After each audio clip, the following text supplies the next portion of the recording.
It's an IU basketball first. A fire alarm halts play at Assembly Hall for the men, and a weather alarm has fans sheltering in place for the women. We'll sort it out. Also,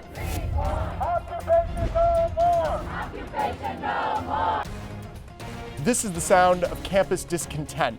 A rally protesting moves by the Indiana legislature to regulate several aspects of campus life. We'll tell you about what they're protesting. And we'll take you to an exotic classroom under the sea. Meet IU's Fulbright scholar who is diving deep for her research. IU NewsNet starts now.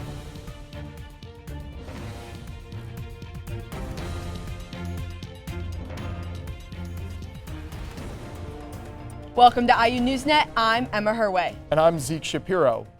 Tuesday marked the end of Indiana men's basketball's alarming 4-game losing streak. But the headline was a different kind of alarm. In this case, it was a fire alarm that led to an Assembly Hall evacuation. IU NewsNet's Austin Platt joins us with the story. Thanks, Emma. It was a wild evening. A packed Assembly Hall, a tie game, and then suddenly a loud noise. Sirens.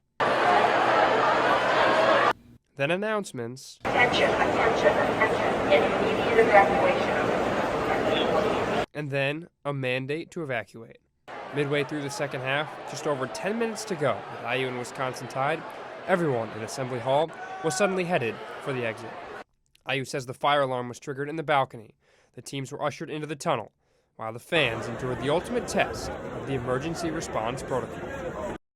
In the balcony, a fire alarm tripped, and in the case of that, it's required by law that the fire department come on the scene and they be the ones that actually determine that it's safe, especially in an environment with thousands of people, and they're the ones who had to come in order to turn it off.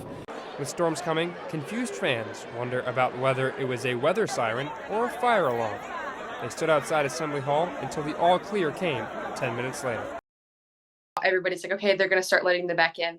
And when they said that, you just see this giant rush of students come sprinting in. And I didn't even think about, because it's normally GA. I was like, it's like free game now. Meanwhile, in Chicago at the IU women's game against Northwestern, storms were the reason fans were told to shelter in place just after the game. It made for an unusual night for both IU teams.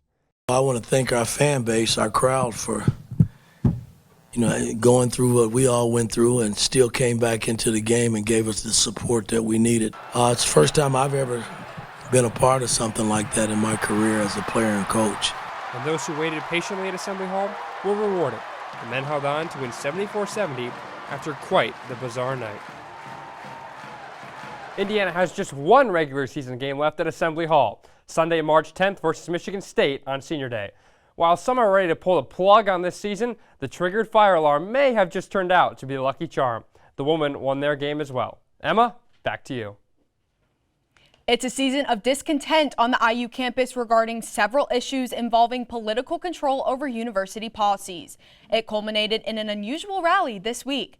IU NewsNet's Isabel Hook brings us the story. 3 causes, 1 event. Students and faculty gathered around the Kinsey Institute to rally against issues affecting campus life. No one in the university benefits from the policies that are going on, and so it's about time that they start listening to the people. One topic was the Senate 202 bill, which would require universities to promote free speech, inquiry, and intellectual diversity. The university board would decide what intellectual diversity is based on their campus. The bill will allow students to file a complaint against a professor if they are not promoting intellectual diversity. The bill also allows the board to decide which professors to tenure based on how they promote intellectual diversity. Stand with Kinsey! Another issue was IU's upcoming decision on whether to make Kinsey a university-related entity, as the institute can no longer receive funding from the state. They need to abandon this proposal to sever Kinsey from the university. It is a bad proposal all around. They need to robustly defend the Kinsey Institute and do what they can to protect it. Many students voiced their opinion to how the university is choosing to respond. Well, they wouldn't be so keen on being so close with all these weapons manufacturers. They wouldn't be so keen on enacting policies that would kill the Kinsey Institute. And, the university itself is also under attack by some of these same forces that are destroying the university. Free Palestine! Students also gathered to protest the war in Gaza and IU's response to the conflict. We're used to seeing crises happen and not seeing the public mobilized in opposition to it. But this crisis seems to have touched a nerve with a lot of different people. For IU NewsNet, I'm Isabel Hook. That attempt to regulate tenure and make public universities more welcoming to conservative views, Senate Bill 202, passed a House vote. It now heads back to the Senate and then likely to the governor to become law. Meanwhile, the future of the Kinsey Institute at IU is scheduled for a trustee vote this week.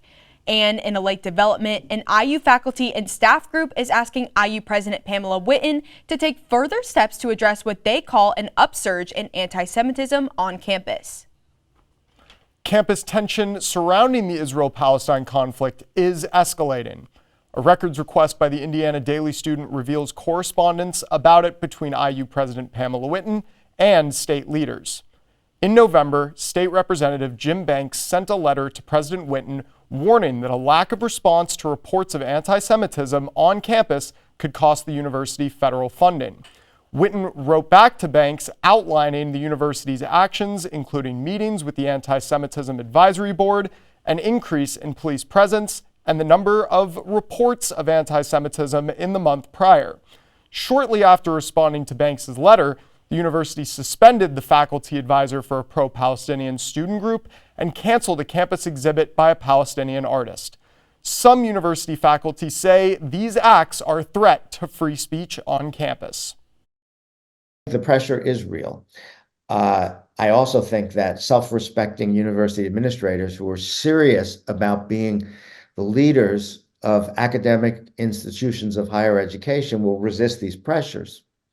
And unfortunately, the people who lead this university haven't demonstrated themselves to be that kind of leaders. To see the letters and more reporting on the exchange between Whitten and Banks, you can visit idsnews.com. Tension further erupted at what was supposed to be a networking event for math and engineering majors hosted by the Walter Career Center. IU alumni Joel Lash and Gary Stark were invited to appear on the panel. Lash works for Sandia National Laboratories, a company linked to the U.S. military and known for its weapon manufacturing. Many of these weapons have been used by the U.S. military and in Palestine. Things quickly took a turn at the event when Gary Stark was asked about Sandia's involvement in Palestinian deaths by Palestinian IU students. The exchange was posted on Instagram. So you know you're wearing a scarf. Yeah. Where, you know who made that thing? Who made the scarf? Yasser Arafat. Yeah. And Yasser Arafat was a terrorist. He was not. Killed tons of. The event continued and the students who became upset were asked to leave. We reached out to the Walter Center for a comment and they declined to respond. There are also attempts on campus to de-escalate tension. One of them is the Hillel Center's weekly Shabbat dinner, and recently it came to Greek Row. Food trucks serving burgers, Mediterranean cuisine, and mac and cheese parked in the street between Phi Mu and Tau Epsilon Phi. All IU students, Jewish or not, were invited to the event to enjoy a spontaneous free dinner. Hillel members manned a table near the sidewalk where they stamped students' hands and passed out tickets to order food from the trucks. My biggest hope is that a lot of students in Greek life, both Jewish and non-Jewish, take this event and see that we are open to the whole community and that we really want everyone to just kind of come participate. IU Hillel comes up with a different theme for Shabbat dinner each week to create a fun environment for everyone to appreciate. To view upcoming events like the Greek Jewish Council food truck dinner, visit the website iuhillel.org. Indiana hospitals may soon be required to offer contraceptives to postpartum women. However, an amendment to the bill has some people upset. House Bill 1426 would require doctors to prescribe birth control options to Medicaid-eligible women after giving birth at the patient's request. Originally, it was presented as a way to provide options for Hoosier women as Indiana tightens abortion laws. But after pro-life organizations voiced concerns related to IUDs, claiming they're a form of abortion, they were excluded from the bill. Critics say IUDs are birth control, not aids to abortion. The amended bill passed the Indiana House and now moves to the Senate Appropriations Committee. There's even more controversy from the State House. A bill affecting some protected Indiana wetlands has already made it through the State House to the governor's desk and been signed into law. But this bill reduces protection for the endangered areas, and environmentalists are upset. IU NewsNet's Sarah Molina has the story. Happy animals, calm waters, and clean air. These are just 3 things wetlands provide for us. But what will happen when House Bill 1383 takes effect? It's going to expose the remaining wetlands that we have, even less than we did in 2021. Wetlands in Indiana are grouped into 3 tiers, but only Class 3 wetlands receive full protection.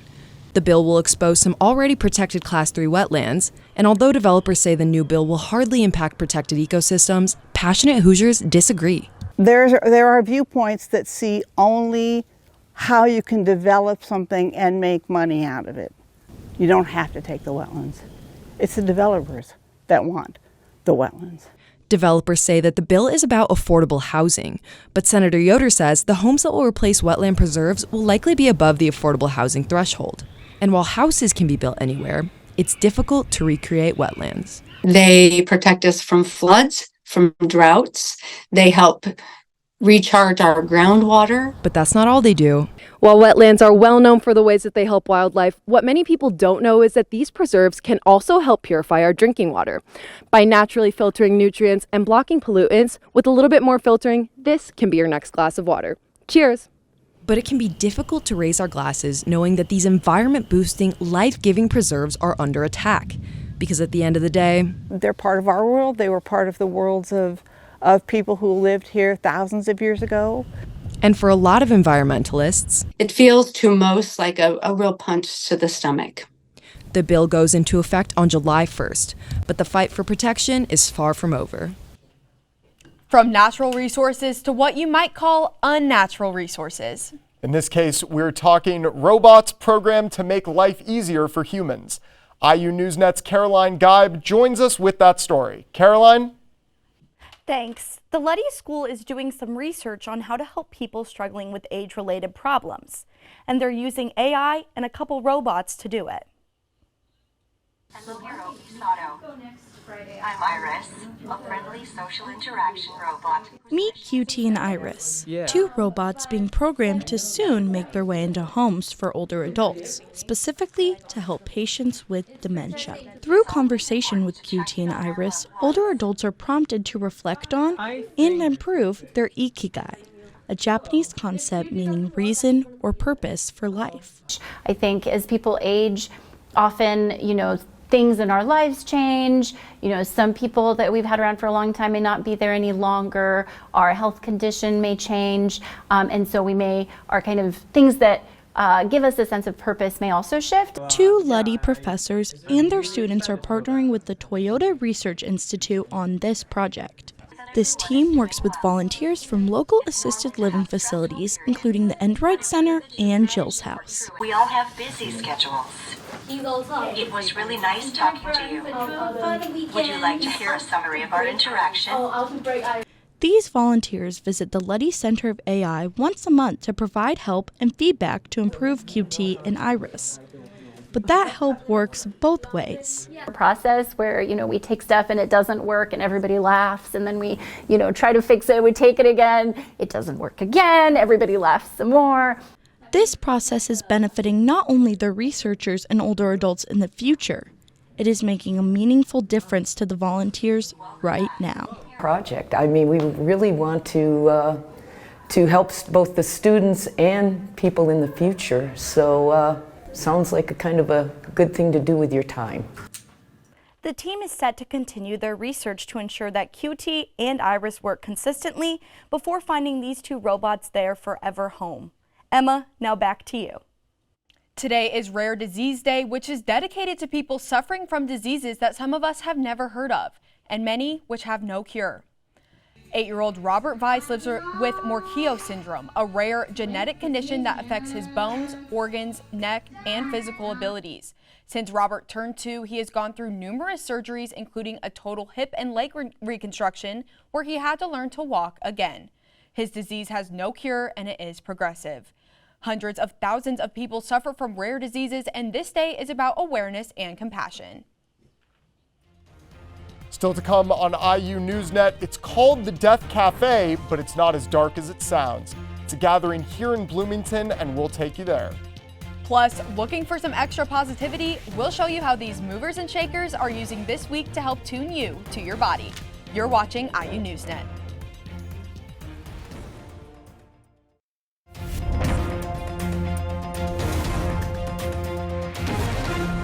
For the 9th year in a row, Indiana University is a top producer for Fulbright scholars across the United States. IU NewsNet's Kelsey Dennehy takes us all the way to Bali to meet one of them. Welcome to the Education Lab for IU's Maria Peduto, the coral reefs of Bali. She began the journey 10,000 miles away in an Indonesian language class at Indiana University. I really just fell in love with the language. I fell in love with the food, the culture, just everything. We had a Fulbright language teacher who was teaching that class. And so that sort of put me in touch with Fulbright in Indonesia. And so that was really kind of like the start of things. Sam Haskell, an IU diving safety officer, helped Peduto draw the connection between that and this. You go out to any recreational dive shop and they're going to be talking about conservation, they're going to be talking about respect for cultural resources because the entire industry is based around non-renewable resources, around coral reefs, around shipwrecks, around these biomes and these environments that are at risk and ever changing. Now, a Fulbright researcher, Peduto is not only conducting research to help save the reefs, but also building relationships with the people there, like Pak Mangku. Meeting him has been really, really awesome just to see, I guess how all this actually works in practice, right? There's one way in theory that you enact coral reef restoration legislation and make it happen, but it's a totally different thing to actually see what that looks like day to day. Her ability to connect with everyone is really stellar. She is very easy to talk to, and I don't want to downplay her intelligence or her, motivation or her, ability to solve problems, but it really is her personality and her personability that I think is the driving force behind a lot of her success.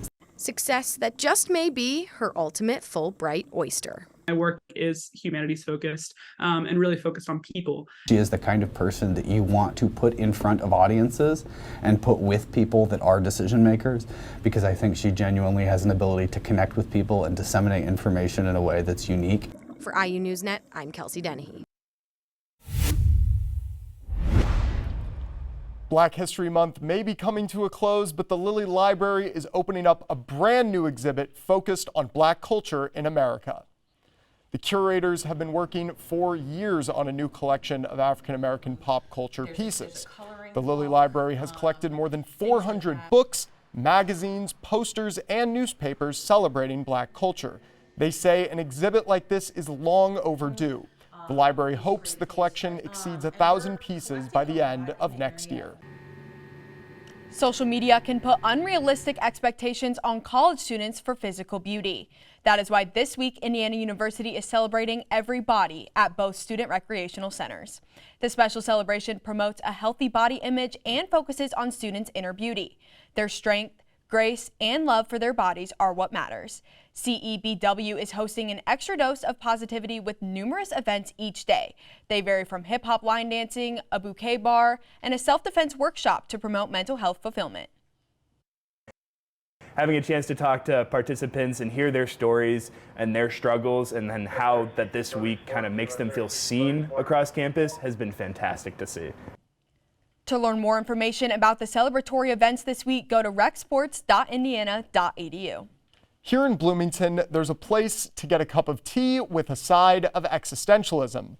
Every month, folks come together over pastries and refreshments to discuss one of the most taboo subjects of all, death. IU NewsNet's Haley Miller has the story. We wanted to live a long life, but we weren't particularly afraid of death. It was just, that's where you have to pay the piper. No, it's not a grief support group.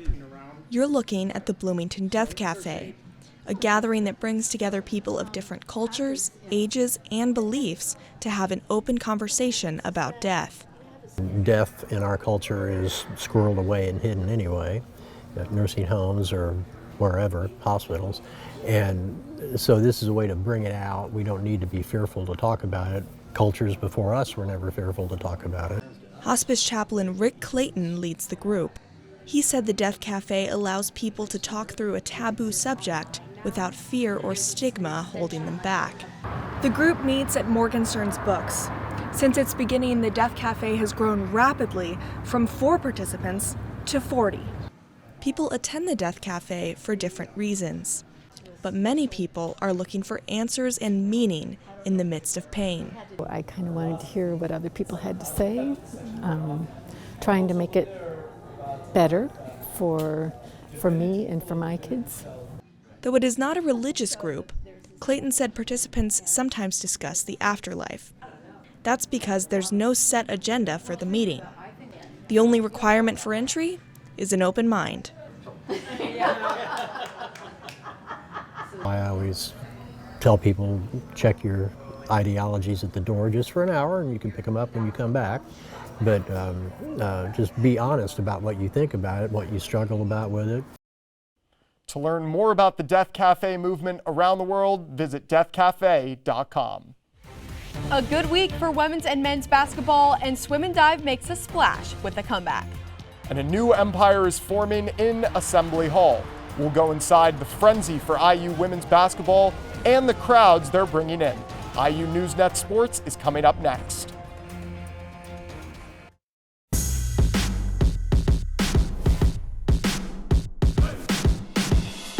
Hello and welcome back to IU NewsNet. It was a lively week in IU athletics, and here in studio is our Kelsey Dennehy to give us the rundown. Kelsey, what you got? Thanks, Zeke. We'll dive right in with the champions of the pool. Indiana women's swim and dive headed up to West Lafayette last Saturday for the Big Ten Championships in the hopes of winning its first conference title since 2019. Indiana fell behind after getting disqualified from an early relay, but it did not deter them. Skylar Liu scored 79.2 points on her final 10-meter platform dive to win the event by less than half a point.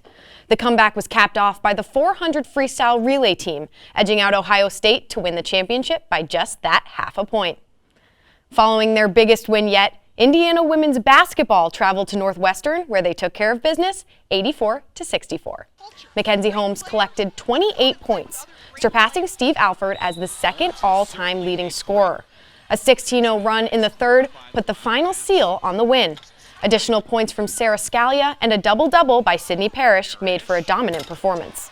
The team will close out the regular season against Maryland, where Terry Morin and her squad will look to maintain their undefeated home record on Sunday. It seems as though Indiana women's basketball is accumulating a season for the history books, both on and off the court. IU NewsNet's Audrey Marr takes us through the rapidly rising attendance and the passion of the fans. It's filling just the stands. basketball. But in Indiana, it just means more.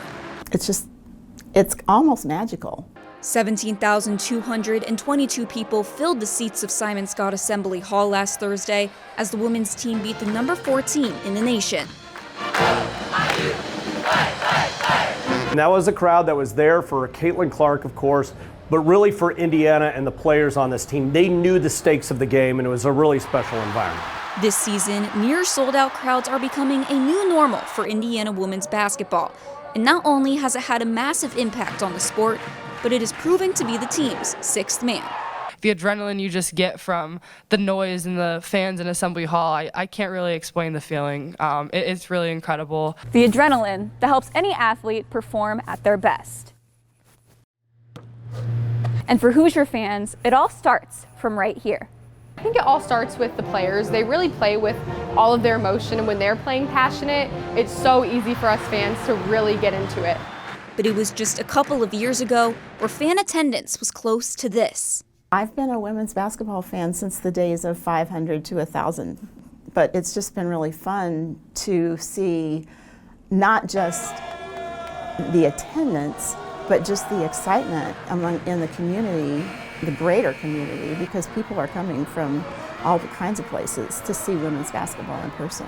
This season, attendance now averages to around 9,000 per game, much in part due to rising student attendance. I think over the last month or two, Our students have really invested into the women's basketball program and changed the environment of the arena. And if you want to join the club, Hoosier Nation only asks of one thing. If you bring that energy and you just are passionate about basketball, welcome to Hoosier Nation. For IU NewsNet, I'm Audrey Marr. Despite the chaos of the fire alarm, men's basketball secured a 74-70 victory to Wisconsin, ending the Hoosiers' 4-game losing streak. Khalil Ware was the key to Indiana's victory with 27 points, 11 rebounds, and 5 blocks. The 7-foot sophomore was 1 point shy of tying his career high and carried the Hoosiers over the hump. This was the first time Indiana has had their full roster on the court all year, with Xavier Johnson happily welcomed back from injury. That locker room is very happy right now. You know, I mean, when you go through a stretch like that, I don't wish that on anyone. Nobody likes to lose. And me being who I am, I hate losing. The Hoosiers will travel back to College Park to take on the Maryland Terrapins at 2 p.m. Number 20 Indiana baseball, though, was upset at home by Purdue Fort Wayne 9-6 on Tuesday night, granting the Hoosiers their second loss of the season. It was a slow-moving game to start, but once the Matadons got going, they had 8 runs in the first 3 innings, 6 of which were batted in by homers. It took Indiana until the 6th inning to get a score, and while they came within 2 runs, it was not enough to complete the comeback. We didn't do anything uncharacteristic necessarily. We were ready to go, so I think that's the first thing I told them. Indiana will head back to Texas for the Frisco Classic, where 2 of their 3 opponents are ranked. And that's a wrap for IU NewsNet Sports. Now back to you at the desk, Emma and Zeke. That's it for IU NewsNet for now. We have an all-student production team in the control room. We thank them and we thank you for watching. I'm Emma Herwehe. And I'm Zeke Shapiro. Be sure to follow us on Facebook, Instagram, and Twitter at IUNND. Take care, and we will see you next week.